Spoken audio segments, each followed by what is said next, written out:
पता है कि गांधारी के श्राप के चलते जैसे ही द्वारका नगरी डूबी, श्री कृष्ण ने भी अपना देह त्याग दिया। पर क्या आपने कभी सोचा है कि श्री कृष्ण की प्रिय, उनके दिल के सबसे करीब राधा रानी की मृत्यु कैसे हुई? आखिर उनकी अंतिम इच्छा क्या थी और उन्होंने श्री कृष्ण से ऐसा क्या मांग डाला जो आज भी चर्चा का विषय है? ये एक ऐसी प्रेम कहानी है जो समय से भी परे है। ये वो बंधन है जो तन से नहीं, आत्माओं से जुड़ा हुआ है। तो दोस्तों, आज हम जानेंगे राधा रानी की मृत्यु का असली रहस्य और उनकी अंतिम इच्छा की अनसुनी मगर रोचक कथा जो आपको हैरान कर देगी। आज की वीडियो अत्यंत ही ज्ञानपूर्वक और प्रेरणादायक है, इसलिए इस कथा और इस रहस्य को समझने के लिए वीडियो को पूरा जरूर देखें, क्योंकि इस कथा को पूरा सुनने से आपका जीवन सफल हो जाएगा। बरसाने की वो पुरानी पगडंडियां जहां पर कभी श्री कृष्ण अपनी लीलाएं किया करते थे, आज भी वहां एक गूंज बाकी थी, प्रेम की, हंसी की, बांसुरी की और उस दुख की जिसने युगों से प्रेमियों को जिंदा रखा है। पर इस कहानी की शुरुआत न तो बरसाने की उन गलियों से होती है और न ही वृंदावन से। इस कथा की शुरुआत होती है एक कुंज से, जहां वृद्धा हो चुकी राधा अपने अंतिम समय की प्रतीक्षा कर रही थी। अब वो पुरानी वाली राधा नहीं रही, अब वो वृद्धा हो चुकी थी। उनका शरीर झुक चुका था, लेकिन आज भी उनका हृदय उसी किशोरी राधा का था जो केवल श्री कृष्ण के लिए धड़कता था। उनके चेहरे पर झुर्रियां आ चुकी थी, लेकिन आज भी जब कोई बांसुरी बजाता तो उनके चेहरे पर रौनक आ जाती, एक हंसी सी छा जाती, मानो पुरानी यादें ताजा हो गई हों। कृष्ण जब मथुरा छोड़कर चले गए, तब उनके वियोग में राधा ने न तो किसी से विवाह किया और न ही कहीं आश्रय लिया। वे अकेली ही वृंदावन के एक एकांत कुंज में रहने लगी। उनका दिनचर्या हर दिन सामान्य रहता था। वे सूर्योदय के साथ उठती और यमुना के तट पर जाकर जल अर्पण करती, जिसके पश्चात वे वापस कुटिया में लौट जाती और दिन भर श्री कृष्ण के आने का इंतजार करती, मानो उन्हें पूरा विश्वास हो कि श्री कृष्ण एक दिन उनसे मिलने जरूर आएंगे। गांव वाले राधा को साध्वी समझते थे। उन्हें उनके बारे में कुछ नहीं पता था। वे नहीं जानते थे कि वह कौन है और कहां से आई हैं, पर सभी को यह बात पता थी कि वह जो भी हो, वह अपना सब कुछ केवल और केवल श्री कृष्ण को मानती है। एक दिन राधा अपने दैनिक दिनचर्या के तहत यमुना के तट पर जल अर्पण कर रही थी। तभी उन्होंने अचानक आसमान की ओर देखा। हवा में सन्नाटा सा छा गया और उनके हृदय में एक कंपी सी दौड़ गई, मानो पूरा ब्रह्मांड उन्हें कुछ कहना चाह रहा हो। और उसी दिन शाम को वे अपनी कुटिया के बाहर तुलसी के पौधे के पास बैठ गईं और उन्हें प्रणाम करते हुए कहा कि अब मेरे जाने का समय आ गया है, पर मैं यूं ही नहीं जाऊंगी। मैं तब तक नहीं जाऊंगी जब तक स्वयं श्री कृष्ण मुझे विदा न कर दें। राधा ने कहा कि मैं अपना देह तभी त्यागूंगी जब श्री कृष्ण अपने साक्षात रूप में मेरे सामने आएंगे और प्रेम से मेरा नाम पुकारेंगे, राधे। उनकी यह इच्छा सुनकर गांव वाले चौंक गए और सोच में पड़ गए कि आखिर इतने बड़े राजा इस वृद्ध महिला से मिलने क्यों आएंगे। पर किसी ने भी राधा की भक्ति पर संदेह नहीं किया, क्योंकि उन्होंने जीवन भर सिर्फ प्रेम की परिभाषा को जिया था। उनके मन में श्री कृष्ण का अद्भुत प्रेम था और दूसरी तरफ द्वारका में बैठे श्री कृष्ण, जिनके पास सब कुछ था, पर फिर भी उनका दिल आज सूनापन झेल रहा था। कहते हैं ना कि सब कुछ पाकर भी आदमी के पास कुछ नहीं होता। आज श्री कृष्ण की हालत भी वैसी ही थी, लेकिन उन्हें अब अंदर से एक खिंचाव सा महसूस हो रहा था। उन्होंने अपनी आंखें बंद की और राधा की पुकार उनके कानों में गूंज पड़ी। इस पल श्री कृष्ण की आंखों में आंसू थे, पर हृदय में सुकून। उन्होंने तुरंत सब कुछ छोड़कर उसी पल एकांत कुंज की ओर प्रस्थान किया, जहां राधा रानी उनका इंतजार कर रही थी। जब श्री कृष्ण वहां पहुंचे तो राधा कुटिया के बाहर तुलसी के पेड़ के पास बैठी हुई थी। उनकी आंखें बंद थीं और वे ध्यान में लीन थीं। कृष्ण ने धीरे से कहा, राधे। यह शब्द सुनकर राधा की आंखें खुली और उनके चेहरे पर एक चमक छा गई। उनकी आंखों में वह प्रेम था जो न कहा जा सकता था और न ही छुपाया जा सकता था। राधा मुस्कुराई और श्री कृष्ण से कहा, प्रभु, अब मेरे जाने का समय आ गया है। अब मेरी आत्मा केवल विश्राम चाहती है। यह सुनकर श्री कृष्ण ने राधा का हाथ थाम लिया। अब राधा की सांसें धीरे धीरे धीमी होने लगी और उन्होंने वहीं तुलसी के पेड़ के नीचे अपने प्राण त्याग दिए। किंतु यह अंत नहीं था। इसी पल वह रहस्य ने जन्म लिया जिसे सुनकर आप चौंक जाएंगे। राधा की आत्मा को तो मोक्ष मिल गया, पर उनके आखिरी शब्द अब भी श्री कृष्ण के कानों में गूंज रहे थे। राधा ने अपने अंतिम पलों में कहा था, प्रभु, जब इस धरती से प्रेम का अर्थ मिटने लगेगा तब मैं फिर लौटूंगी। मुझे फिर जन्म लेना होगा, क्योंकि प्रेम जीवन का प्रमुख हिस्सा है और उसे मिटने नहीं दिया जा सकता। जहां राधा ने अपनी देह त्यागी थी, वहां एक नया पौधा उगाया जो तुलसी से भी अधिक उज्जवल था, मानो कोई स्वर्गीय पौधा हो। गांव के लोग उसे राधा वृक्ष के नाम से पुकारने लगे और वहां पूजा पाठ करने लगे, पर किसी को नहीं पता था कि उस पौधे के नीचे एक रहस्य पल रहा था।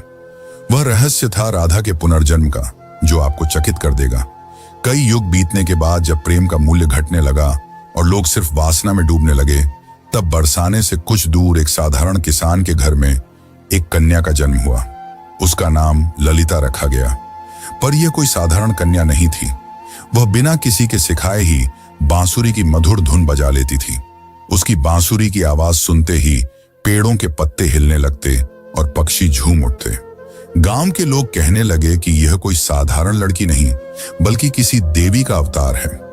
वे कहते कि इसे देखकर राधा की याद आ जाती है। ललिता जब 7 साल की हुई तो एक दिन वह यमुना के किनारे बैठी थी। उसी वक्त एक संत वहां से गुजरे। उन्होंने ललिता को देखा और जब उसकी आंखों में झांका तो वे मंत्रमुग्ध हो गए। उन्होंने कहा, वही आंखें, वही चंचल मुस्कान, राधा तुम लौट आई। ललिता को अक्सर सपने में एक सुंदर श्याम वर्ण पुरुष दिखाई देता, जो कोई और नहीं बल्कि श्री कृष्ण ही थे। वे कुछ नहीं बोलते, बस बांसुरी बजाते रहते। उस बांसुरी की धुन ललिता के दिल को छू जाती। एक दिन ललिता ने अपनी मां से पूछा, मां, ये प्रेम क्या होता है? मां ने जवाब दिया, तू अभी बच्ची है, तुझे प्रेम का क्या पता। ललिता चुप हो गई, लेकिन उसकी आंखों में एक पुराना दर्द था, मानो उसने यह सवाल पहले भी किसी और जन्म में पूछा हो। जब ललिता 13 साल की हो गई तो एक दिन वह यमुना तट के पास बैठकर बांसुरी बजा रही थी कि तभी अचानक उसकी बांसुरी से अलग धुन निकलने लगी। वही धुन जो श्री कृष्ण उनके सपनों में आकर बजाया करते थे। अचानक वहां की जमीन थोड़ी सी फटी और एक मूर्ति सी दिखाई दी। ललिता ने उस मूर्ति को निकाला। वह मूर्ति एक स्त्री की थी जिसने बांसुरी पकड़ी हुई थी।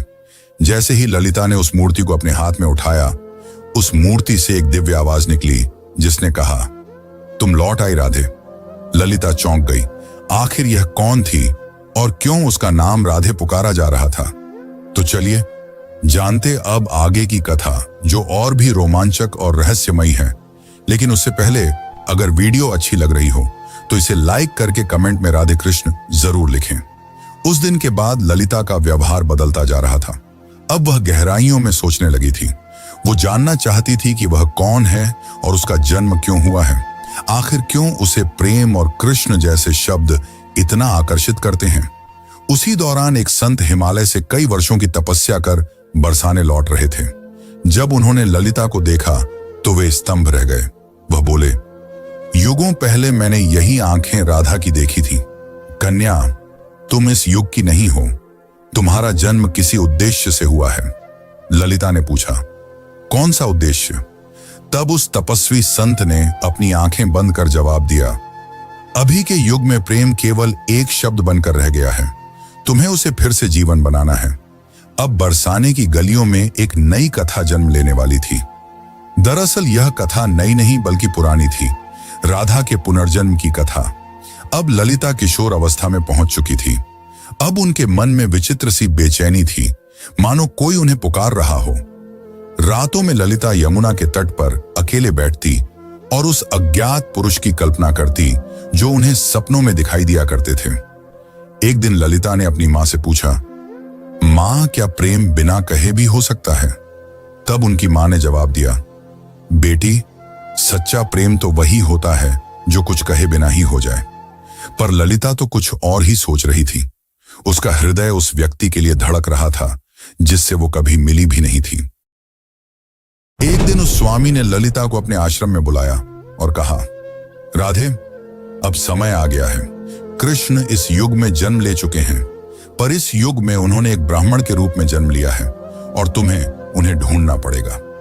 यह सुनकर ललिता खुशी के मारे झूमने लगी, क्योंकि जिस पल का उसे इंतजार था वो आने वाला था। पर एक समस्या थी, ललिता श्री कृष्ण को पहचानेंगी कैसे? तब उस संत ने कहा, जब वे तुम्हारे सामने आएंगे तो तुम खुद ही उसे पहचान लोगी। पर ध्यान रखना, इस बार परीक्षा और भी ज्यादा कठिन होगी, क्योंकि अब युग बदल चुका है। अब तुम्हारा प्रेम व्यक्तिगत नहीं रहा, बल्कि अब तुम्हें लोगों और समाज का सामना करते हुए पूरे संसार को प्रेम का अर्थ समझाना होगा। अब श्री कृष्ण पुनर्जन्म ले चुके थे और एक नव युवक साधु के रूप में थे, जिनका नाम अनंतानंद था, जो लोगों को उपदेश दिया करते थे। पर कोई नहीं जानता था कि असल में अनंतानंद हैं कौन। वे जब प्रवचन देते तो प्रेम की ऐसी वाणी बोलते कि लोग रो पड़ते थे। वे कहते थे, प्रेम केवल शरीर का नहीं बल्कि आत्मा का संबंध है। प्रेम का अर्थ ही है त्याग और समर्पण। पर अंदर से वे भी अधूरा सा महसूस करते थे। वे भी हर रात यमुना के तट पर जाकर बैठ जाते और उस अज्ञात स्त्री के स्वप्न में खो जाते। अब एक दिन संत के आदेशानुसार ललिता अपने माता पिता को प्रणाम कर अकेले ही अपने उस अज्ञात प्रेम की तलाश में निकल पड़ी। उनके हाथ में केवल एक छोटी सी बांसुरी थी और मन में दृढ़ निश्चय। वे गांव-गांव घूमती, कभी कथा सुनती तो कभी कई साधुओं से मिलती, इस उम्मीद में कि उसे उसका प्रेम मिल जाए। पर किसी साधु में वह तेज नहीं था जिसकी तलाश ललिता को थी। एक दिन उसे एक वृद्ध महिला मिली, जिसने उससे पूछा, बेटी, तुम इधर उधर क्यों भटक रही हो? तब ललिता ने कहा, मुझे किसी की तलाश है। उस वृद्ध महिला ने ललिता में राधा सा तेज देखा और उसे सुझाव दिया, बेटी, तुम अपनी यह बांसुरी बजाओ। जो तुम्हारे लिए बना होगा वह स्वयं ही धुन सुनकर तुम्हारे पास खींचा चला आएगा। जिसके पश्चात ललिता ने ऊंची पहाड़ी पर चढ़कर अपनी बांसुरी बजाई और ठीक उसी पल उसे कई मील दूर अनंतानंद की आंखें भर आईं। ललिता अब तक 8 गांव पार कर चुकी थी। हर गांव में वह अपनी बांसुरी बजाती, मगर अब तक उसे वह नहीं मिल पाया था जिसकी उसे तलाश थी। ललिता को अनंतानंद के आसपास होने का एहसास होता, मगर वह उसे ढूंढ नहीं पा रही थी। अब वह थक चुकी थी, जिसके बाद उसने प्रण लिया कि यदि अगली पूर्णिमा की रात तक उसे वह नहीं मिला तो वह यमुना में कूदकर अपनी जान दे देगी। उस दिन आखिरी बार ललिता ने बांसुरी बजाई। उसकी धुन वैसी ही थी जो किसी को अंदर तक भिगो दे। उसी पल हिमालय में बैठे अनंतानंद को वह ध्वनि सुनाई दी। उसे वह ध्वनि काफी प्रभावी लगी, मानो उसने कई वर्षों बाद वही ध्वनि सुनी हो जो उसे पुकार रही हो। अनंतानंद ने तुरंत ही हिमालय छोड़ दिया। ठीक उसी रात ललिता को फिर से स्वप्न आया, पर इस बार स्वप्न काफी अलग था। इस बार श्री कृष्ण और राधा यमुना के तट पर बैठे थे और राधा श्री कृष्ण से पूछ रही थी, प्रभु, क्या इस बार भी मेरी प्रेम कहानी अधूरी रह जाएगी? कृष्ण ने कहा, नहीं राधे, इस बार संसार को तुम्हारे प्रेम की पूर्णता दिखाई देगी।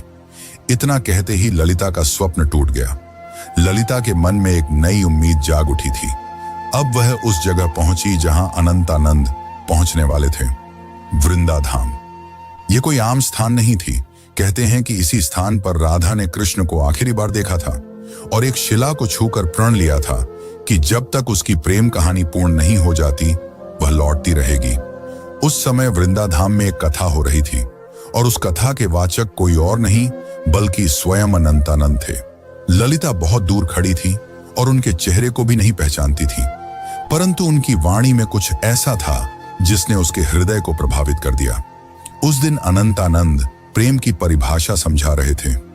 प्रेम वह नहीं जो आपके पास होता है और आपके साथ जीता है।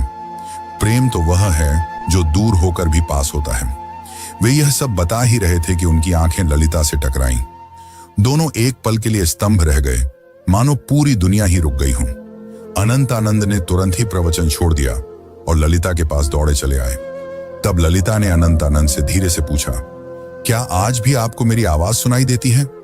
अनंतानंद ने उसकी आंखों में देखा और प्रेम से कहा, राधे, तुम आ गई। पल काफी मनमोहक था। पूरा संसार थमा हुआ था, लेकिन यह अंत नहीं था। असली कहानी तो अब शुरू होने वाली थी। अचानक मौसम खराब होने लगा और बादल काले पड़ गए, और तभी वहां एक साधु कुरंगनाथ प्रकट हुए जो नहीं चाहते थे कि राधा और कृष्ण फिर से मिले, क्योंकि उसे ऐसा लगता था कि अगर राधा और कृष्ण फिर से मिल गए तो प्रेम को धर्म से ऊपर का स्थान मिल जाएगा, जो कि समाज की जड़ता को तोड़ डालेगा। कुरंगनाथ ने कहा, तुम्हारा प्रेम आज के युग के नियमों के विरुद्ध है। आज का समाज न तो इस प्रेम को समझेगा और न ही सहन कर पाएगा। तब अनंतानंद ने कहा, प्रेम समाज का मिलन नहीं बल्कि दो आत्माओं का मिलन है। तब कुरंगनाथ ने कहा, तो फिर अब तैयार हो जाओ अंतिम परीक्षा के लिए। कुरंगनाथ ने कहा कि यदि तुम्हारा प्रेम सच्चा है तो अगली पूर्णिमा की रात तक ललिता अपनी आंखों पर पट्टी बांध लेगी और वह बिना देखे और बिना सुने तुम्हें ढूंढ निकालेगी। यदि वह इसमें असफल हो जाती है तो दोनों को फिर से युगों युगों के लिए बिछड़ना होगा। अनंतानंद यह सुनकर मौन रह गए, पर ललिता ने बड़े ही प्रेम पूर्वक और शक्ति से कहा, मुझे आपकी यह शर्त मंजूर है।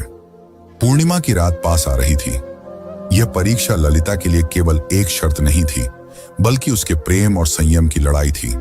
वह खुद भी यह जानना चाहती थी कि क्या बिना देखे सिर्फ मन और आत्मा से प्रेम किया जा सकता है या नहीं। अब उसने अपने नेत्रों पर पट्टी बांध ली और कसम खाई कि वह अब किसी को नहीं देखेगी जब तक उसकी आत्मा उसे स्वयं श्री कृष्ण को न दिखा दे। लोगों ने जब उसे ऐसा करते देखा तो वे उसका मजाक उड़ाने लगे कि आजकल की कन्याओं को तो सिर्फ नाटक करना आता है। लेकिन कुछ ऐसे भी थे जिन्होंने उसके इस प्रयास की तारीफ की और उसे हिम्मत दी और बोले, हे राधे, तुम इस युग में जरूर प्रेम को जीत दिलाओगी। उधर दूसरी ओर अनंतानंद एक सुनसान गुफा में ध्यान मग्न बैठे थे। वे केवल एक ही शब्द दोहरा रहे थे, राधे। वे न कुछ खा रहे थे न पी रहे थे। उनके शिष्य इस दृश्य को देखकर घबरा गए और बोले, गुरुदेव, यदि ऐसे ही चलता रहा तो आप जीवित नहीं बचेंगे। तब अनंतानंद ने मुस्कुराते हुए उत्तर दिया, मेरे प्राण तो केवल राधे में बसते हैं। इतना कहकर उन्होंने अपने शिष्यों को आदेश दिया कि यदि ललिता उनके बारे में पूछे तो उसे न उनका चेहरा बताया जाए, न ही उस स्थान का पता दिया जाए जहां वे ध्यान कर रहे हैं। वे भी जानना चाहते थे कि क्या इस युग में भी राधा केवल अपनी आत्मा की पुकार से उन्हें ढूंढ पाएगी। इधर ललिता अपनी आंखों पर पट्टी बांधे गांव-गांव भटक रही थी। वह अनेक साधुओं से मिलती और पूछती, क्या आप अनंतानंद हैं? पर उसे कुछ हासिल नहीं हो रहा था। कुछ साधुओं ने तो यहां तक झूठ बोलने की कोशिश की कि मैं ही अनंतानंद हूं, पर ललिता का हृदय उन्हें पहचान जाता। उनकी आवाज में वह माधुर्य नहीं था, न ही वह तेज था जो केवल आत्मा से पहचाना जा सकता था। एक बार एक साधु उनके पास आया जिसमें गजब का तेज था और जिसकी वाणी अत्यंत मधुर थी। उसने ललिता से कहा, मैं ही अनंतानंद हूं। यह सुनकर ललिता एक पल के लिए डगमगा गई, पर तुरंत ही उसे एहसास हो गया और उसने उस साधु से कहा, आप में तेज तो काफी है, पर आप वह आत्मा नहीं है जिसकी मुझे तलाश है। उसी क्षण उस साधु ने अपना भेष बदल लिया। दरअसल वह कुरंगनाथ ही था जिसने भ्रम फैलाने के लिए ऐसा किया था। अब कुरंगनाथ ने क्रोध में कहा, तू अब तक नहीं टूटी? आखिर किस प्रेम की बात करती है तू? इतना सुनकर ललिता ने कहा, मेरा प्रेम इस युग के बंधनों से मुक्त है, जिसे शब्दों में समझाना असंभव है। इतना सुनकर कुरंगनाथ वहां से चला गया। अब ललिता उस गुफा के पास पहुंच चुकी थी जहां अनंतानंद ध्यान मग्न थे। ललिता धीरे धीरे गुफा के अंदर गई और अंत में उसे वहां किसी के होने का आभास हुआ, जिससे दिव्य तेज निकल रहा था। ललिता ने उन्हें पहचान लिया और उनके पास जाकर अपनी बांसुरी उनके पैरों में रख दी और कहा, मैं आपको देख नहीं सकती, पर मेरा हृदय काफी जोर से धड़क रहा है। क्या आप वही हैं जिनकी मुझे तलाश है? अनंतानंद ने बांसुरी उठाई और उसे बजाया, वही धुन जो ललिता को यमुना तट और अपने सपनों में सुनाई देती थी। फिर अनंतानंद ने उसकी पट्टी खोली और कहा, राधे, इस बार भी तुमने मुझे तन से नहीं, केवल अपने मन और आत्मा से पहचान लिया। वे दोनों रो पड़े। उनकी आंखों में कई सालों की थकान थी जो अब मिट रही थी। तभी वहां एक साधु आए और उन्होंने कहा, राधा और कृष्ण, तुम्हारा प्रेम संपूर्ण तभी माना जाएगा जब यह समाज इसे स्वीकार करेगा। जब इस समाज के सामने तुम्हारा प्रेम सत्य और पवित्र सिद्ध हो जाएगा, तभी तुम्हारा मिलन सफल होगा। राधा ने कहा, प्रेम तो किसी समाज के बंधन से मुक्त होता है, उसे किसी के प्रमाण की जरूरत नहीं। लेकिन तभी अनंतानंद ने उसे समझाते हुए कहा, राधे, अब युग बदल गया है। अब यह समाज प्रेम की परिभाषा भूल चुका है। इतना कहकर अनंतानंद ने उस साधु से पूछा, आप ही बताइए कि हमें क्या करना होगा। उस साधु ने कहा, तुम्हें इस राज्य की राजसभा में सभी के सामने अपने प्रेम को स्वीकारना होगा। तुम्हें वहां राजा, पंडित और प्रजा सभी को यह बतलाना होगा कि एक ब्रह्मचर्य साधु और एक साध्वी भी प्रेम के बंधन में बंध कर धर्म के मार्ग पर चल सकते हैं। अगले दिन वे दोनों राजसभा में उपस्थित हुए। राजा ने कहा, हम यह क्या सुन रहे हैं कि एक साधु ने ब्रह्मचर्य को तोड़ा है? इतना सुनकर अनंतानंद ने उत्तर दिया, महाराज, मैंने कोई नियम नहीं तोड़ा, मैंने तो केवल अपने प्रेम को अपनाया है। तब अनंतानंद ने प्रेम को समझाते हुए कहा, प्रेम कोई काम वासना नहीं है, प्रेम तो आत्मा का मिलन है। जब आज से कई युग पहले राधा और कृष्ण ने प्रेम किया था, तब भी समाज ने यही कहा था, और जब वे जीवन भर समाज के कारण एक दूसरे से अलग रहे, फिर भी समाज चुप रहा। इतना कहते ही ललिता भी आगे बढ़कर बोली, मैंने केवल इन्हें तन से नहीं चाहा, बल्कि मन से भी चाहा है, और अपने प्रेम को साबित करने के लिए मैंने कड़ी परीक्षा भी दी है। और इसी दौरान ललिता ने कुरंगनाथ की वह कठिन परीक्षा के बारे में सबको बताया। इतना सुनकर राजा और सभा मौन रह गए। को राजा के फैसले का इंतजार था। राजा ने कहा, जब मैं छोटा था तब मेरी माँ मुझे राधा और कृष्ण की अमर प्रेम कहानी सुनाया करती थी, और जब मैं उनसे पूछता कि आखिर उन्होंने विवाह क्यों नहीं किया, तो मेरी माता चुप रह जाती। आज जाकर मुझे यह बात समझ में आ रही है कि विवाह तो समाज का नियम है, पर प्रेम आत्मा का। इसीलिए मैं इस प्रेम को स्वीकार करता हूं। तब से प्रेम की एक नई परिभाषा लिखी गई, और कई युगों पश्चात राधा और कृष्ण का मिलन फिर से संपूर्ण रूप से हो पाया। दोस्तों, अब हमारी कथा यहीं पर समाप्त होती है, लेकिन अगर आपको यह कथा अच्छी लगी हो तो कृपया करके वीडियो को लाइक करें और चैनल को सब्सक्राइब कर लें। यह आपके लिए तो एक पल का काम है, पर इससे हमारी काफी मदद हो जाती है। धन्यवाद।